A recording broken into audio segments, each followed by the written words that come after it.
ನ್ಯಾಯವಾದಿ ಶಾಹಿದ್ ಅಜ್ಮಿ ಹತ್ಯೆಯಾಗಿ 15 ವರ್ಷಗಳ ನಂತರವೂ ನ್ಯಾಯಕ್ಕಾಗಿ ಅವರ ಹೋರಾಟ ಇವತ್ತಿಗೂ ಪ್ರಸ್ತುತವಾಗಿದೆ. ಯಾಕೆ ಅವ್ರ ಕೊಲೆ ಮತ್ತು ಅವ್ರ ಪ್ರಕರಣದಲ್ಲಿ ನ್ಯಾಯ ಸಿಗದೆ ಹೋಗಿರೋದು ಇವತ್ತಿನ ಕಾನೂನು ವ್ಯವಸ್ಥೆಯ ಬಗ್ಗೆ ಏನ್ ಹೇಳುತ್ತೆ? ಶಾಹಿದ್ ಅಜ್ಮಿ ಅವರ ಭವ್ಯ ಪರಂಪರೆ ಇತರರು ಮುಟ್ಟೋದಿಕ್ಕೆ ಭಯಪಡುವಂತ ಪ್ರಕರಣಗಳನ್ನ ಕೈಗೆತ್ತಿಕೊಳ್ಳೋದಿಕ್ಕೆ ಯುವ ವಕೀಲರನ್ನ ಹೇಗೆ ಪ್ರೇರೇಪಿಸುತ್ತೆ? ಅಮಾಯಕರ ರಕ್ಷಣೆ ಶಾಹಿದ್ ಅಜ್ಮಿ ಅವರ ಜೀವನವನ್ನ ಯಾಕೆ ಬಲಿ ತೆಗೆದುಕೊಳ್ತು? ಇಂದು ಇದೇ ರೀತಿಯ ಪ್ರಕರಣಗಳನ್ನ ಕೈಗೆತ್ತಿಕೊಳ್ಳುವಂತಹ ವಕೀಲರ ವಿಷಯದಲ್ಲಿ ಏನಾದ್ರೂ ಬದಲಾವಣೆ ಆಗಿದೆಯಾ? ಹೆಚ್ಚೆಚ್ಚು ಪ್ರತಿಕೂಲವಾಗ್ತಾ ಇರುವಂತಹ ಕಾನೂನು ಮತ್ತೆ ರಾಜಕೀಯ ವಾತಾವರಣದಲ್ಲಿ ಶಾಹಿದ್ ಅವರ ಹೆಜ್ಜೆಗಳನ್ನ ಅನುಸರಿಸುವಂತಹ ವಕೀಲರು ಯಾವ ಸವಾಲುಗಳನ್ನ ಎದುರಿಸ್ತಾರೆ? ಶಾಹಿದ್ ಅಜ್ಮಿ ಅವರ ಹೋರಾಟವನ್ನ ನೆನಪಿಸಿಕೊಳ್ಳುವ ಮೂಲಕ ಅಥವಾ ಅವ್ರ ಹೋರಾಟವನ್ನ ಮುಂದುವರಿಸುವ ಮೂಲಕ ನಾವು ಅವರ ಪರಂಪರೆಯನ್ನ ನಿಜವಾಗಿಯೂ ಹೇಗೆ ಗೌರವಿಸಬಹುದು? 15 ವರ್ಷಗಳ ನಂತರ ಅವ್ರ ಹತ್ಯೆ ಪ್ರಕರಣದಲ್ಲಿ ನ್ಯಾಯ ಎಂದಿಗೂ ದೊರೆಯೋದಿಲ್ವಾ ಅಥವಾ ಅವ್ರ ಕೊಲೆ ಮತ್ತೊಂದು ಬಗೆಹರದ ಅಪರಾಧ ಆಗಿದೆಯಾ? ಯುವ ವಕೀಲ ಶಾಹಿದ್ ಅಜ್ಮಿ ಅವರ ಹತ್ಯೆ ನಡೆದು 15 ವರ್ಷ ಆಗುವಾಗ ನಾವು ಕೇಳಲೇಬೇಕಾದಂತಹ ಪ್ರಶ್ನೆಗಳನ್ನ ಇಟ್ಕೊಂಡು ಇವತ್ತಿನ ವಿಡಿಯೋದಲ್ಲಿ ಚರ್ಚೆ ಮಾಡೋಣ. ಅದಕ್ಕೂ ಮುನ್ನ ನೀವಿನ್ನೂ ನಮ್ಮ ಚಾನಲ್ ಅನ್ನ ಸಬ್ಸ್ಕ್ರೈಬ್ ಮಾಡಿಲ್ಲ ಅನ್ನೋದಾದ್ರೆ ಈಗಲೇ ಈ ವಿಡಿಯೋದ ಕೆಳಗೆ ಕಾಣ್ತಾ ಇರುವಂತಹ ಸಬ್ಸ್ಕ್ರೈಬ್ ಬಟನ್ ಹಾಗೆ ಪಕ್ಕದಲ್ಲಿರುವಂತಹ ಬೆಲ್ ಐಕಾನ್ ಪ್ರೆಸ್ ಮಾಡಿ ನಮ್ಮನ್ನ ಬೆಂಬಲಿಸಿ. ಈ ವಿಡಿಯೋವನ್ನ ಮಿಸ್ ಮಾಡದೆ ಕೊನೆವರೆಗೂ ನೋಡಿ. ಇದ್ರ ಬಗ್ಗೆ ನಿಮ್ಗೇನು ಅಭಿಪ್ರಾಯ ಇದೆ ಅದನ್ನ ಕೆಳಗಡೆ ಕಮೆಂಟ್ ಮಾಡಿ. ಹಾಗೆ ಈ ವಿಡಿಯೋ ಲಿಂಕ್ ಅನ್ನ ನೀವೆಲ್ಲ ಬಂಧು ಮಿತ್ರರಿಗೆ ವಾಟ್ಸ್ಆಪ್ ಮಾಡಿ. ಈಗ ವಿಷಯಕ್ಕೆ ಬರೋಣ. ನಾನು 100 ಬಾರಿ ಸತ್ತಿದ್ದೇನೆ ಮತ್ತೆ ಸಾವು ಎದುರಾದ್ರೆ ನಾನು ಅದನ್ನ ಕಣ್ಣಲ್ಲಿ ಕಣ್ಣಿಟ್ಟು ನೋಡ್ತಾ ಇದ್ದೆ ಅಂತ ಹೇಳಿದ್ರು ದಿಟ್ಟ ವಕೀಲ ಶಾಹಿದ್ ಅಜ್ಮಿ. 15 ವರ್ಷಗಳ ಹಿಂದೆ 2010 ಫೆಬ್ರವರಿ 11ರಂದು ಅವರನ್ನ ಅವರ ಕಚೇರಿಯಲ್ಲೇ ಗುಂಡಿಕ್ಕಿ ಕೊಲ್ಲಲಾಯಿತು. ಸುಮಾರು 7 ವರ್ಷಗಳ ಕಾಲ ತಮ್ಮ ವೃತ್ತಿಯಲ್ಲಿ ಅಜ್ಮಿ ಹಲವಾರು ಪ್ರಕರಣಗಳಲ್ಲಿ ನ್ಯಾಯಕ್ಕಾಗಿ ಹೋರಾಡಿದ್ರು ಮತ್ತು ಮುಂಬೈನಲ್ಲಿ ಹಲವಾರು ಉನ್ನತ ಮಟ್ಟದ ಭಯೋತ್ಪಾದನಾ ಪ್ರಕರಣಗಳಲ್ಲಿ ತಪ್ಪಾಗಿ ಆರೋಪಿಗಳಾಗಿದ್ದವರು ಪರವಾಗಿ ನಿಂತಿದ್ರು. ಸುಮಾರು 7 ವರ್ಷಗಳ ಅಲ್ಪಾವಧಿಯಲ್ಲಿ ಅಜ್ಮಿ ಸುಮಾರು 17 ಪ್ರಕರಣಗಳಲ್ಲಿ ನಿರಪರಾಧಿಗಳ ಖುಲಾಸೆಗೆ ಕಾರಣರಾದ್ರು. ನಮ್ಮ ಕ್ರಿಮಿನಲ್ ವಿಚಾರಣಾ ವ್ಯವಸ್ಥೆಯಲ್ಲಿನ ವಿಳಂಬವನ್ನ ಗಮನಿಸಿದ್ರೆ ಇದು ಗಮನಾರ್ಹ ಸಂಖ್ಯೆ. ಅವರ ಆರಂಭಿಕ ಪ್ರಕರಣಗಳಲ್ಲಿ ಒಂದು 2002ರ ಘಾಟ್ಕೋಪರ್ ಬಸ್ ಬಾಂಬ್ ಸ್ಫೋಟ ಆಗಿತ್ತು.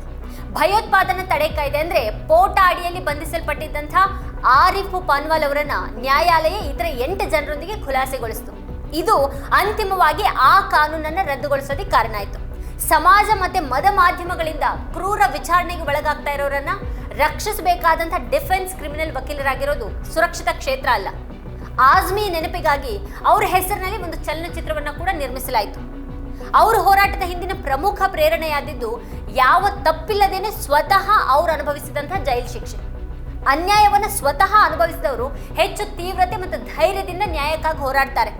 ರಾಜಕಾರಣಿಗಳ ಹತ್ಯೆಯಲ್ಲಿ ಭಾಗಿಯಾಗಿದ್ದಾರೆ ಎನ್ನುವಂತಹ ಒಂದು ಆರೋಪದ ಮೇಲೆ ಭಯೋತ್ಪಾದಕ ಮತ್ತು ವಿಧ್ವಂಸಕ ಚಟುವಟಿಕೆಗಳ ತಡೆ ಕಾಯ್ದೆ ಅಡಿಯಲ್ಲಿ ಆರೋಪಕ್ಕೆ ತುತ್ತಾದ ನಂತರ ಅಜ್ಮಿ ಸುಮಾರು 7 ವರ್ಷಗಳನ್ನ ತಿಹಾರ ಜೈಲಿನಲ್ಲಿ ಕಳೆದಿದ್ರು. ಆದ್ರೆ ಅಂತಿಮವಾಗಿ ಅವರನ್ನ ಸುಪ್ರೀಂ ಕೋರ್ಟ್ ಖುಲಾಸೆಗೊಳಿಸಿತು.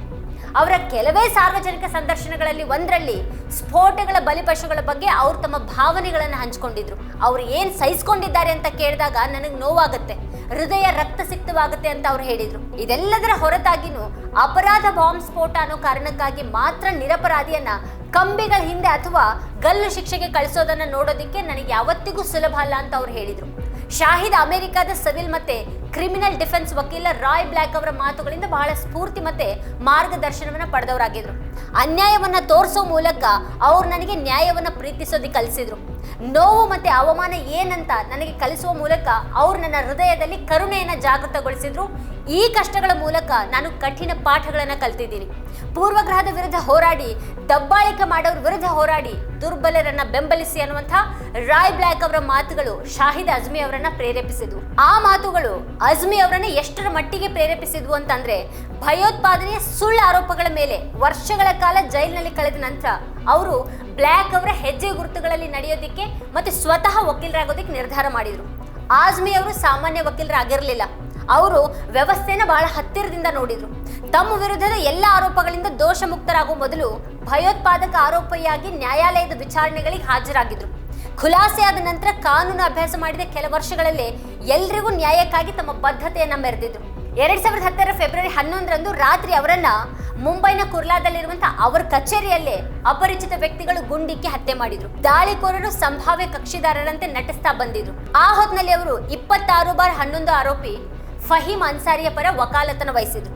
ಅಮಾಯಕರನ್ನ ರಕ್ಷಿಸುವಂತಹ ಅವ್ರ ಕೆಲಸನೇ ಅವ್ರ ಜೀವ ತೆಗೆಯೋದಿಕ್ಕೆ ಕಾರಣ ಆಗಿತ್ತು. ಹ್ಯೂಮನ್ ರೈಟ್ಸ್ ವಾಚ್ನ ಭಯೋತ್ಪಾದನೆ ಕುರಿತ ಸಂಶೋಧಕಿ ಮತ್ತೆ aunty nationals arbitrary detention and torture of terrorism suspects in India ವರದಿಯ ಲೇಖಕಿ ಲೆಟ್ಟಾ ಟೇಲರ್ 2009 ಜೂನ್ನಲ್ಲಿ ಆಜ್ಮಿ ಅವರು ಮಾತಾಡೋದನ್ನ ನೋಡಿದಾಗ ಅವ್ರ ಭವಿಷ್ಯದ ಬಗ್ಗೆ ನನಗೆ ಭಯ ಆಗುತ್ತೆ ಅಂತ ಹೇಳಿದ್ರು. ಶಾಹಿದ್ ಅವರ ಭವಿಷ್ಯದ ಬಗ್ಗೆ ಟೇಲರ್ ಅವರ ಭಯ ಆಧಾರರಹಿತವಾಗಿರಲಿಲ್ಲ. ಆ ವರ್ಷದ ಏಪ್ರಿಲ್ನಲ್ಲಿ ಕರಾವಳಿ ಕರ್ನಾಟಕದ ಮಂಗಳೂರಿನಲ್ಲಿ ಮತ್ತೊಬ್ಬ ಮುಸ್ಲಿಂ ವಕೀಲ ನೌಷದ್ ಕಾಶಿಂಜಿ ಹತ್ಯೆಯಾಗಿತ್ತು. ಕಾಶಿಂಜಿ ಮತ್ತೆ ಅವರ ಸೀನಿಯರ್ ಪುರುಷೋತ್ತಮ್ ಪೂಜಾರಿ ಹಲವಾರು ಭಯೋತ್ಪಾದಕ ಘಟನೆಗಳಲ್ಲಿನ ಆರೋಪಿಗಳ ಪರವಾಗಿ ವಾದಿಸ್ತಾ ಇದ್ರು. ಆ ಸಮಯದಲ್ಲಿ ರಾಷ್ಟ್ರ ವಿರೋಧಿಗಳು ಅಂತ ಕರೆಯಲಾದವ್ರ ಪ್ರಕರಣಗಳನ್ನ ಕೈಗೆತ್ತಿಕೊಂಡಿದ್ದಕ್ಕಾಗಿ ಹಲವಾರು ವಕೀಲರ ಮೇಲೆ ದಾಳಿ ಮಾಡಲಾಯಿತು. 2008 ದಾಳಿಯ ನಂತರ ಭಯೋತ್ಪಾದನೆ ಆರೋಪ ಹೊತ್ತಿರುವಂತಹ ಜನರನ್ನ, ಮುಖ್ಯವಾಗಿ ಮುಸ್ಲಿಮರನ್ನ ಪ್ರತಿನಿಧಿಸೋದನ್ನ ನಿಷೇಧಿಸುವಂತಹ ನಿರ್ಣಯಗಳನ್ನ ಕನಿಷ್ಠ 5 ರಾಜ್ಯಗಳಲ್ಲಿ ಬಾರ್ ಅಸೋಸಿಯೇಷನ್ಗಳು ಅಂಗೀಕರಿಸಿದ್ವು. ಅದು ಭಯೋತ್ಪಾದಕ ಕೃತ್ಯಗಳ ಆರೋಪಿಗಳನ್ನ ಪ್ರತಿನಿಧಿಸೋದು ತೊಂದರೆದಾಯಕ ಮತ್ತೆ ಅಪಾಯಕಾರಿ ಅನ್ನುವಂಥ ಸನ್ನಿವೇಶವನ್ನ ನಿರ್ಮಾಣ ಮಾಡಿತ್ತು. ಅಂಥ ಆದೇಶವನ್ನ ಧಿಕ್ಕರಿಸಿದವರು ಬೆಲೆ ತೆರಬೇಕಾಯ್ತು. ಅವರನ್ನ ಭಯೋತ್ಪಾದಕ ವಕೀಲರು ಅಂತ ಹಣೆಪಟ್ಟಿ ಕಟ್ಟಲಾಯ್ತು. ದಾಳಿಗೂ ಕೂಡ ತುತ್ತಾಗಬೇಕಾಯ್ತು. ಅಂಥ ಜನರ ದೃಷ್ಟಿಯಲ್ಲಿ ಶಾಹಿದ್ ಕೆಟ್ಟವರು ಅಂತಾನೆ ಪರಿಗಣಿತರಾದ್ರು. ಆದ್ರೆ ಸ್ವತಃ ಅನುಭವಿಸಿದಂಥ ಜೈಲು ಶಿಕ್ಷೆ ಭಯೋತ್ಪಾದನೆ ಆರೋಪ ಹೊತ್ತಿರುವವರ ಬಗ್ಗೆ ಶಾಹಿದ್ ಹೆಚ್ಚು ಸಹಾನುಭೂತಿ ಹೊಂದುವಂತೆ ಮಾಡಿತು. ಅದು ಭಾರತೀಯ ಕ್ರಿಮಿನಲ್ ನ್ಯಾಯ ವ್ಯವಸ್ಥೆಯ ಬಗ್ಗೆ ಅವರಿಗೆ ಅಪರೂಪದ ಒಳನೋಟಗಳನ್ನು ಒದಗಿಸಿತು. ಅವರು ದಿಟ್ಟ ವಕೀಲರಾಗೋದಿಕ್ಕೂ ಅದು ಕಾರಣವಾಯ್ತಲ್ಲದೆ ದುರ್ಬಲರ ಪರವಾಗಿ ಹೋರಾಡುವಂತೆ ಅವರನ್ನ ರೂಪಿಸಿತು. ಇಂದಿಗೂ ಸಹ ಸುಳ್ಳು ಆರೋಪವನ್ನು ಹೊರಿಸಿ ವರ್ಷಗಳ ಕಾಲ ಜೈಲು ಶಿಕ್ಷೆ ಅನುಭವಿಸಿದಂತ ಜನ ಇದ್ದಾರೆ. ನಮ್ಮ ಕಾನೂನು ನೆರವಿನ ಸ್ಥಿತಿ ಎಲ್ರಿಗೂ ಗೊತ್ತಿದೆ. ಮೊದಲ ಹೆಜ್ಜೆ ಕಾನೂನು ನೆರವನ್ನ ವೃತ್ತಿಯ ಪ್ರಮುಖ ಅಂಶವನ್ನಾಗಿ ಮಾಡೋದಾಗಿದೆ. ಕಾನೂನು ಸೇವೆಗಳನ್ನು ಪಡೆಯೋದಿಕ್ಕೆ ಹಣದ ಕೊರತೆಯಿಂದಾಗಿ ಜೈಲಿನಲ್ಲಿ ಬಳಲ್ತಾ ಇರೋರಿಗಾಗಿ ನಿಸ್ವಾರ್ಥವಾಗಿ ಸಹಾಯ ಮಾಡಬಲ್ಲಂತ ಶಾಹಿದ್ ಅವರಂತ ಹೆಚ್ಚಿನ ವಕೀಲರು ನಮ್ಗಿವತ್ತು ಬೇಕಾಗಿದ್ದಾರೆ. ಶಾಹಿದ್ ಅಜ್ಮಿ ಕ್ರಿಮಿನಲ್ ನ್ಯಾಯಾಡಳಿತಕ್ಕೆ ನೀಡಿದಂಥ ಕೊಡುಗೆ ಬಹಳ ದೊಡ್ಡದು. ಅವರು ಈ ದೇಶ ಕಂಡಂಥ ಅತ್ಯುತ್ತಮ ವಕೀಲರಲ್ಲಿ ಒಬ್ಬರಾಗಿದ್ದಾರೆ ಮತ್ತು ಯಾವಾಗಲೂ ನೆನಪಿನಲ್ಲಿ ಉಳಿತಾರೆ.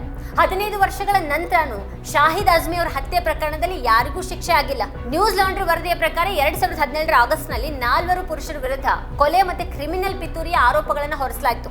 ಆರಂಭದಲ್ಲಿ 5 ಜನರ ವಿರುದ್ಧ ಆರೋಪಗಳನ್ನು ಹೊರಿಸಲಾಗಿತ್ತು. ಆದರೆ ಗ್ಯಾಂಗ್ಸ್ಟರ್ ಸಂತೋಷ್ ಶೆಟ್ಟಿಯನ್ನು 2014 ಅಕ್ಟೋಬರ್ನಲ್ಲಿ ಬಿಡುಗಡೆ ಮಾಡಲಾಯಿತು. ತನ್ನ ಕಚೇರಿಯಲ್ಲಿ ಹತ್ಯೆ ಆಗಿದ್ದಂಥ ಅಜ್ಮಿ ಅವರ ಕೊಲೆ ಪ್ರಕರಣದ ವಿಚಾರಣೆ ಮೇಲಿನ ತಡೆಯಾಜ್ಞೆಯನ್ನ 2023ರಲ್ಲಿ ಬಾಂಬೆ ಹೈಕೋರ್ಟ್ ತೆರವುಗೊಳಿಸಿತು. ಸರ್ಕಾರಕ್ಕೆ ವಿರುದ್ಧವಾದಂಥ ಪ್ರತಿಯೊಂದು ಆಲೋಚನೆಯೂ UAPA ಕಾಯ್ದೆ 2004 ಪ್ರಕಾರ ಅಪರಾಧ. ಹಾಗಾದ್ರೆ ಸರ್ಕಾರದ ವಿರುದ್ಧ ನಿಲುವು ತೋರುವಂತ ಪ್ರತಿಯೊಬ್ಬ ವ್ಯಕ್ತಿನೂ ಭಯೋತ್ಪಾದಕ ಅಂತ ಅಜ್ಮಿ ಅವರು ಹೇಳಿದ್ರು. ಅವ್ರ ಹತ್ಯೆ ಆದ 15 ವರ್ಷಗಳ ನಂತರನೂ ಅವ್ರ ಹಂತಕರಿಗೆ ಶಿಕ್ಷೆಯಾಗುತ್ತೆ ಅನ್ನುವಂಥ ಭರವಸೆಯಲ್ಲಿನೇ ಅವ್ರ ಕುಟುಂಬ ದಿನ ದುಡ್ತಾ ಇದೆ. ಶಾಹಿದ್ ಮತ್ತೆ ಇತರ ವಕೀಲರು ಸಲ್ಲಿಸಿದಂಥ ಪ್ರತಿವಾದ ವರ್ಷಗಳಿಂದ ಭಯೋತ್ಪಾದನೆ ಆರೋಪ ಹೊತ್ತಿದಂಥ ಅನೇಕ ಮುಸ್ಲಿಂ ಯುವಕರ ಬಿಡುಗಡೆಗೆ ನೆರವಾಗಿದೆ. ಅಂಥ ವಕೀಲರು ಅವರನ್ನ ಪ್ರತಿನಿಧಿಸದೇ ಇದ್ರೆ ಆ ಯುವಕರು ತಾವು ಮಾಡಿಯೇ ಇರದಂಥ ಅಪರಾಧಗಳಿಗಾಗಿ ಜೈಲಿನಲ್ಲಿಯೇ ಕೊಳಿತಿರ್ಬೇಕಾಗಿತ್ತು. ಶಾಹಿದ್ ಅವರ ಕೆಲಸ ಮತ್ತು ಪರಂಪರೆ ಭಾರತದಾದ್ಯಂತ ನೂರಾರು ಯುವಕರನ್ನ ಕಾನೂನನ್ನ ವೃತ್ತಿಯಾಗಿ ತೆಗೆದುಕೊಳ್ಳೋದಿಕ್ಕೆ ಮತ್ತು ದುರ್ಬಲರಿಗೆ ನ್ಯಾಯಕ್ಕಾಗಿ ಹೋರಾಡೋದಕ್ಕೆ ಪ್ರೇರೇಪಿಸಿದೆ ಅನ್ನೋದು ಇಲ್ಲಿ ಗಮನಾರ್ಹ. ದೇಶಾದ್ಯಂತ ಧರ್ಮ ಮತ್ತು ಲಿಂಗ ತಾರತಮ್ಯವನ್ನ ಮೀರಿದಂಥ ಅನೇಕ ಕಾನೂನು ವಿದ್ಯಾರ್ಥಿಗಳು ಮತ್ತು ಯುವ ವಕೀಲರಿದ್ದಾರೆ. ಅವರು ತಮ್ಮ ಪರಂಪರೆಯನ್ನ ತಮ್ಮದೇ ಆದ ರೀತಿಯಲ್ಲಿ ಮುಂದುವರಿಸೋದಿಕ್ಕೆ ಬಯಸ್ತಾರೆ. ಶಾಹಿದ್ ಅವರ ಕಿರಿಯ ಸಹೋದರ ಖಾಲಿದ್ ಕೂಡ ವಕೀಲರಾಗಿದ್ದಾರೆ. ಅವರು ತಮ್ಮ ಸಹೋದರ ಮೂಲತಃ ಪ್ರತಿನಿಧಿಸ್ತಾ ಇದ್ದಂಥ ಕೆಲವರ ಪರವಾಗಿ ಹೋರಾಡ್ತಾ ಇದ್ದಾರೆ. ಅವ್ರ ಜೀವಕ್ಕೂ ಕೂಡ ನಿರಂತರ ಬೆದರಿಕೆ ಇದ್ರು ಅವರು ಅದನ್ನು ಲೆಕ್ಕಿಸದೆ ತಮ್ಮ ಹೋರಾಟವನ್ನು ಮುಂದುವರಿಸಿದ್ದಾರೆ. 2011 ಏಪ್ರಿಲ್ನಲ್ಲಿ ಕೆಲವು ಭೂಗತ ಪಾತಕಿಗಳು ಖಾಲಿದ್ ಅವರನ್ನ ಕೊಲ್ಲೋದಿಕ್ಕೆ ಯೋಜನೆ ರೂಪಿಸಿದ್ರು ಅಂತ ಹೇಳಲಾಗುತ್ತೆ. 2011 ನವೆಂಬರ್ನಲ್ಲಿ ಮುಂಬೈ ಸೆಷನ್ಸ್ ನ್ಯಾಯಾಲಯದ ಸಹಾಯಕ ರಿಜಿಸ್ಟ್ರಾರ್ ಒಬ್ರು ಅಂತಹ ಪ್ರಕರಣಗಳನ್ನು ತೆಗೆದುಕೊಂಡಿರೋದಕ್ಕಾಗಿ ಅವ್ರ ಸಹೋದರನಿಗಾದ ಶಿಕ್ಷೆನೇ ಆದಿತ್ತು ಅಂತ ಬೆದರಿಕೆ ಹಾಕಿದ್ದು ಕೂಡ ನಡೆದಿತ್ತು. 7 ವರ್ಷಗಳ ವೃತ್ತಿ ಜೀವನದಲ್ಲಿ ಅಜ್ಮಿ ಅತ್ಯಂತ ದಕ್ಷ ಕ್ರಿಮಿನಲ್ ವಕೀಲರಲ್ಲಿ ಒಬ್ರು ಅಂತ ಪರಿಗಣಿತರಾಗಿದ್ರು. ಕೊಲೆಗೂ ಮೊದಲು ಅಜ್ಮಿ ಸುಳ್ಳು ಆರೋಪಗಳ ಮೇಲೆ ಜೈಲಿನಲ್ಲಿ ಕೊಳಿತಾ ಇದ್ದಂಥ ಹಲವಾರು ಯುವಕರ ಖುಲಾಸೆ ಕಾರಣರಾಗಿದ್ರು ಮತ್ತು ವಿವಿಧ ಭಯೋತ್ಪಾದನಾ ಕಾನೂನುಗಳ ಅಡಿಯಲ್ಲಿ ಇನ್ನೂ 50 ಆರೋಪಿಗಳನ್ನು ಅವರು ಪ್ರತಿನಿಧಿಸ್ತಾ ಇದ್ರು. ಅವರಲ್ಲಿ 26/11 ಭಯೋತ್ಪಾದಕ ದಾಳಿಯ ನಕ್ಷೆಗಳನ್ನ ರಚನೆ ಮಾಡಿದಂಥ ಆರೋಪದ ಮೇಲೆ ಜೈಲಿನಲ್ಲಿದ್ದಂಥ ಫಾಹಿಮ್ ಅನ್ಸಾರಿ ಅಂತವ್ರು ಕೂಡ ಇದ್ರು. ಶಾಹಿದ್ ಹತ್ಯೆಯಾದ ಹಲವು ತಿಂಗಳ ನಂತರ ಅನ್ಸಾರಿ ಅವರು ಖುಲಾಸೆಗೊಂಡಿದ್ರು. ಅದಕ್ಕೆ ಶಾಹಿದ್ ಅವರ ವಾದಗಳು ಸಹಾಯ ಮಾಡಿದ್ರು. ಅವರ ಸಹೋದರ ಖಾಲಿದ್ ಈ ರೀತಿ ಹೇಳಿದ್ದಾರೆ: ಶಾಹಿದ್ಗೆ ತನ್ನ ಅಂತ್ಯ ಸಮೀಪಿಸ್ತಾ ಇದೆ ಅಂತ ತಿಳಿದಿತ್ತು. ಅದು ಅವ್ರ ಪ್ರತಿಯೊಂದು ಮಾತು ಮತ್ತೆ ನೀಡ್ತಾ ಇದ್ದಂತಹ ಸಲಹೆಯಲ್ಲಿ ವ್ಯಕ್ತವಾಗ್ತಾ ಇತ್ತು. ನಾನು ಕಾನೂನು ಕಲಿಬೇಕು ಅನ್ನೋದು ಅವರು ಒತ್ತಾಯಿಸೋದಿಕ್ಕೆ ಪ್ರಾರಂಭ ಮಾಡಿದ್ರು. ಅವರ ನಂತರ ಯಾರಾದ್ರೂ ಹೋರಾಟ ಮುಂದುವರಿಸಬೇಕಾಗತ್ತೆ ಅನ್ನೋದನ್ನ ಅವ್ರು ಸೂಚಿಸ್ತಾ ಇದ್ರು. ಸಾವು ತನ್ನ ಮೇಲೆ ಎರೆಗಳಿದೆ ಅಂತ ಅವ್ರಿಗೆ ತಿಳಿದಿತ್ತು ಅಂತ ಹೇಳಿದ್ದಾರೆ ಖಾಲಿದ್. ಫಾಹಿಮ್ ಪರ ಹೋರಾಡ್ತಾ ಇದ್ದಂಥ ಶಾಹಿದ್ ಅವರಿಗೆ ನಿರಂತರವಾಗಿ ಫೋನ್ ಮೂಲಕ ಬೆದರಿಕೆಯನ್ನು ಹಾಕಲಾಗ್ತಾ ಇತ್ತು. ಆ ಸಮಯದಲ್ಲಿ ಅವ್ರ ಹತ್ತಿರ ಇರೋರು ಅನೇಕರು ಈ ಪ್ರಕರಣದಿಂದ ಅವ್ರು ಹಿಂದೆ ಸರಿಯೋದೇ ಒಳ್ಳೇದು ಅಂತ ಬಯಸಿದ್ರು. ಆದ್ರೆ ಶಾಹಿದ್ ಯಾವತ್ತೂ ಆ ರೀತಿ ಮಾಡ್ಲಿಲ್ಲ. ತಾನು ಯಾಕೆ ಈ ವೃತ್ತಿಗೆ ಇಳಿದಿದ್ದೀನಿ ಅನ್ನೋದ್ರ ಬಗ್ಗೆ ಅವ್ರಿಗೆ ಸ್ಪಷ್ಟತೆ ಇತ್ತು. ಮತ್ತದನ್ನ ಅವ್ರು ಯಾರಿಗೂ ವಿವರಿಸೋದಕ್ಕೆ ಬಯಸ್ಲಿಲ್ಲ ಅಂತ ಖಾಲಿದ್ ಹೇಳಿದ್ದಾರೆ. ಶಾಹಿದನ್ನ ಕಳೆದುಕೊಂಡಿದ್ದು ನನಗೆ ದೊಡ್ಡ ನಷ್ಟ. ಆದ್ರೆ ಈಗ ನಾನು ಅವನ ತಾಯಿ ಆಗಿರೋದಕ್ಕೆ ಹೆಮ್ಮೆ ಪಡ್ತೇನೆ. ಒಬ್ಬ ಮಹಿಳೆಗೆ ಅಂತ ಒಬ್ಬ ಮಗನನ್ನ ಪಡೆದದಕ್ಕಿಂತ ತೃಪ್ತಿಕರವಾದದ್ದು ಇನ್ನೇನಿದೆ. ಶಾಹಿದ್ ಜೀವನ ಯಾವುದೇ ದಂತಕಥೆಗಿಂತ ಕಡಿಮೆ ಏನಿಲ್ಲ ಅಂತ ಹೇಳಿದ್ರು ಅವ್ರ ತಾಯಿ ರೆಹಾನಾ. ಅಂತಹ ದಿಟ್ಟ ವಕೀಲನನ್ನ ಕೊಂದು ಹಾಕೋದು ಈ ವ್ಯವಸ್ಥೆಯಲ್ಲಿ ಪಾತಕಿಗಳ ಪಾಲಿಗೆ ಬಹಳ ಸುಲಭವಾಗಿ ಹೋಗಿತ್ತು. ಅದಕ್ಕಿಂತ ದುಃಖದ ಸಂಗತಿ ಏನು ಅಂತಂದ್ರೆ, ದುರ್ಬಲರಿಗೆ ನ್ಯಾಯ ಒದಗಿಸಲಿಕ್ಕಾಗಿಯೇ ಪ್ರಾಣ ಕಳೆದುಕೊಂಡು ಅವರ ಹತ್ಯೆಯಾಗಿ 1.5 ದಶಕದ ಬಳಿಕನೂ ಅವ್ರ ಪಾಲಿಗೆ ಮಾತ್ರ ನ್ಯಾಯ ಸಿಗದೆ ಹೋಗಿದೆ ಅನ್ನೋದು. ಇದು ಇವತ್ತಿನ ಸ್ಪೆಷಲ್. ನೋಡ್ತಾ ಇರಿ ವಾರ್ತಾಭಾರತಿ. ನೀವು ಇನ್ನೂ ವಾರ್ತಾಭಾರತಿ ಯೂಟ್ಯೂಬ್ ಚಾನಲನ್ನು ಸಬ್ಸ್ಕ್ರೈಬ್ ಮಾಡಿಲ್ಲ ಅಂತಂದರೆ ಈ ಕೂಡಲೇ ಸಬ್ಸ್ಕ್ರೈಬ್ ಮಾಡಿ, ಹಾಗೆ ಪಕ್ಕದಲ್ಲಿರುವಂಥ ಬೆಲ್ ಐಕಾನ್ನ ಪ್ರೆಸ್ ಮಾಡಿ ನಮ್ಮನ್ನು ಬೆಂಬಲಿಸಿ.